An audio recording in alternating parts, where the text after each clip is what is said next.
আসসালামু আলাইকুম। আজকে মনটা অনেক খারাপ, অনেক বেশি খারাপ।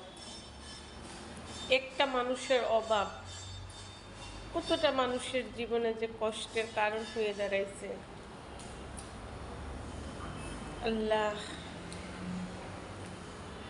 খুব বেশি মনে পড়তেছে আজকে। মানুষের আচার আচরণ ব্যবহার দেখলে খুব কষ্ট লাগে যে মানুষ আজ থেকে 5 বছর আগে যারা মুখের দিকে তাকাইয়া কথা বলতে পারছে না, মানে এখন এরা পারে তো মাথায় একটা বাড়ি দিয়ে তারপরে কথা বলে। এরকম একটা পরিস্থিতি সৃষ্টি হয়ে গেছে। কি করব, কিছু অবশ্য করার নাই। সব আল্লাহ পাকের ইচ্ছা। আলহামদুলিল্লাহ, আল্লাহ যা করে তাতেই শুকরিয়া।